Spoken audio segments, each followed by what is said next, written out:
손석희 사장님, 방금 저한테 폭력을 행사하셨죠? 물리적 강도에 크기와 상관없이 아플 수 있겠다. 그건 폭력이다.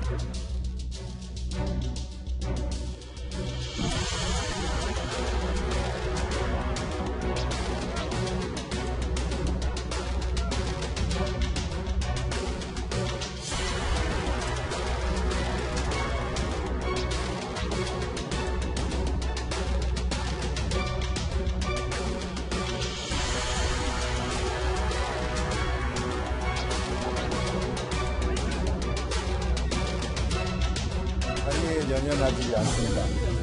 제가 공무원으로 근무하면서 자리를 탐한 적이 없습니다.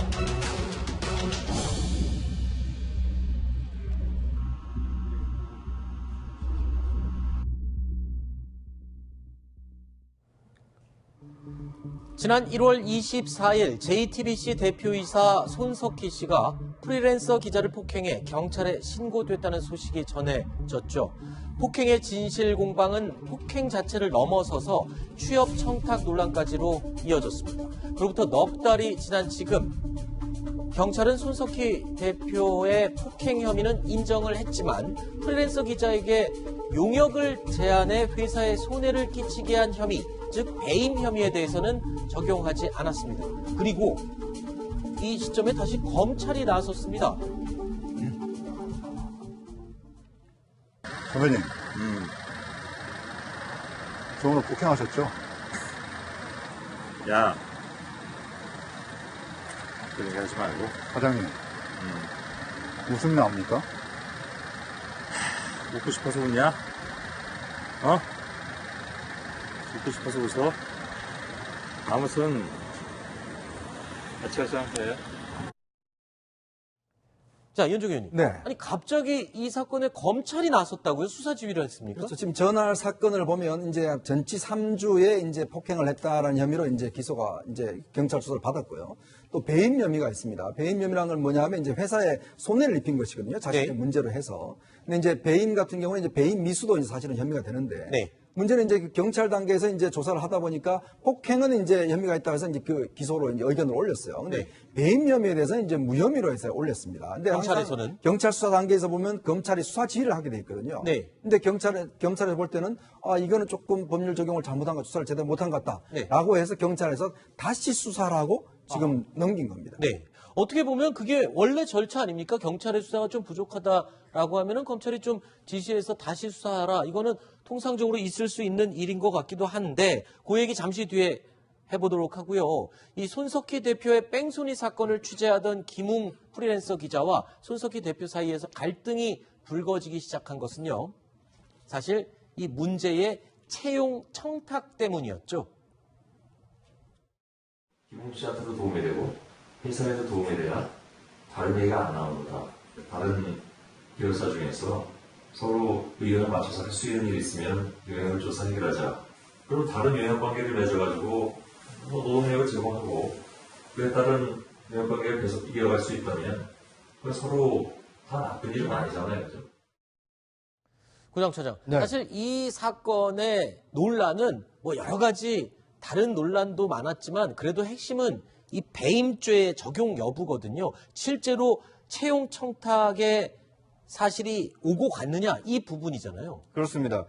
이 손석희 사장이 지금 JTBC 사장을 맡고 있기 때문에 네. 특정한 외부인에게 어떤 게 채용이라든지 아니면 네. 어떤 용역 체계를 통해서 그 이익을 주려고 했다라면 그것은 회사에 손해를 끼친 행위가 될 수 있기 때문에 이제 배임 혐의 적용이 가능하다. 이제 이런 그 관측이 있었는데 경찰 수사에서는 배임 혐의가 지금 없다라고 하지 않았습니까? 네. 그러다 보니까 검찰이 이 수사 지휘권을 지금 발동을 해서 네. 재조사하라 이렇게 지시를 한 상황입니다. 자, 이게 다른 때 이런 수사 지휘가 내려갔다면 수사가 조금 부족할 수 있으니까 검찰에서 더 지켜보고 더 한번 조사를 해봐라 라는 지휘로 알아들을 텐데 시점이 문제입니다. 시점. 자, 검찰이 경찰 수사의 부실함을 문제 삼은 게요. 공교롭게도 문무일 검찰총장이 검경 수사권 조정에 반발을 하고 나선 시점과 묘하게 겹쳤기 때문입니다. 어떤 경우에도 국민의 기본권 보호에 빈틈이 생기는 경우가 없어야 한다고 생각하고 국가의 수사 권능 작용에 혼선이 발생하여서는 안 된다고 생각합니다. 자리에 연연하지 않습니다. 제가 공무원으로 근무하면서 자리를 탐한 적이 없습니다. 이현정 의원님. 네. 뭐 어떤 분들이 보시면 아니 그걸 왜 여기다 갖다 붙여라고 너무 무리한 거 아니야 지적을 할 수도 있겠지만 지금 상황이 너무 예민하고 민감하게 돌아가기 때문에 이런 점을 의심해 보지 않을 수가 없어요. 그렇죠. 오늘 이제 보면 이 사건도 있었습니다. 이 네. 사건 같은 경우 이제 보면 경찰이 제대로 수사를 할 수 있어? 뭐 이런 것을 좀 이제 비춰주는 거죠. 너네 네. 제대로 법 적용 못해? 왜냐하면 지금 이제 검경 수사권 조정에 따라서 검찰이 1차 수사 종결권을 갖고 있어요. 네. 그러니까 그런 종결권을 갖고 있는 게 뭐냐면 예전에는 이제 검찰이 이제 수사 처음부터 지휘를 했는데 네. 그게 아니라 일단 경찰 단계에서 종결할 수 있도록 했거든요. 네. 근데 지금 이 사건 하나하고 또 오늘 또 서울중앙지검이 강신명 전 경찰총장과 그다음에 이철성 전 경찰총장에 대해서 총장에 대해서 이 정치 언인선 때문에 다들 헷갈리네요. 그렇습니다. 그러니까 이 정치 개입 혐의로서 구속영장을 청구를 했어요. 네. 전직 경찰청장 2명을 오늘 영장을 청구를 했어요. 그러니까 이런 걸 비춰보면 지금 뭔가 묘한 현상이 뭐냐면 지금 경찰에 대한 뭔가 이 문제점들 이것이 자꾸 이제 부각시키고 있는 거거든요. 네. 검찰에서 네. 뭔가 의도성이 있지 않느냐라는 지금 시각이 나올 수밖에 없는 거기다가 문무일 검찰총장이 지금 해외 출장 도중에 조기 귀국을 했어요. 그래서 입장을 서서히 표현하고 나섰는데 법무부가 움직이기 시작했습니다. 차기 검찰총장 인선 작업이 이미 시작이 됐다. 이미라고 말씀을 드리는 이유가 원래 한 6월쯤에 시작될 거라고 생각했는데 5월인데 벌써 시작이 됐어요. 네, 임기가 7월 중순이기 때문에 이제 네. 2달 정도 남은 거거든요.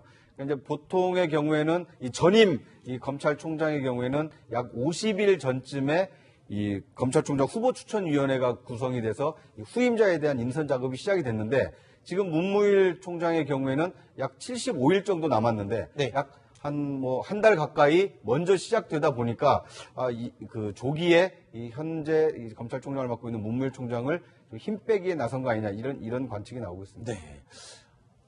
이 검찰이 경찰 수사에 대해서 문제점을 지적해서 다시 수사 지휘를 하고 전직 경찰청장 2명에 대해서 구속영장을 청구를 하고 이런 부분들이 검경 수사권 조정과 관련된 그리고 또 차기 검찰총장 인선과 관련된 이 시기와 맞물린 그 부분을 저희 뉴스탑10은 지적을 하고 있는 겁니다. 전혀 상관이 없다라고 할 수는 없는 부분이어서 의심을 해보는 거죠. 그러니까 이제 국민들이 보시기에 역시 이제 경찰한테 수사를 맡기긴 아직 뭔가 부족해. 언론 경찰은- 플레이가 시작된 게 아닌가 뭔가 싶기도 또 하고. 유착이 많아. 이런 이제 이미지를 지금 사실은 주고 있지 않습니까? 이게 어떤 면에서 참 물밑에서 전쟁인데요. 네. 사실 검찰과 경찰은 지금 어떤 면에서 보면 정말 자신 조직의 운명을 건 이제 한판 승부를 벌이고 있는 상황 같습니다. 이제 그렇다 보니까 아무래도 지금 어떤 칼자를 쥐고 있는 검찰 입장에서 보면 이런 사건들을 통해서 그런 이미지를 이제 부상시키는 아마 그런 효과를 누리고 있는 것 같습니다. 네, 알겠습니다.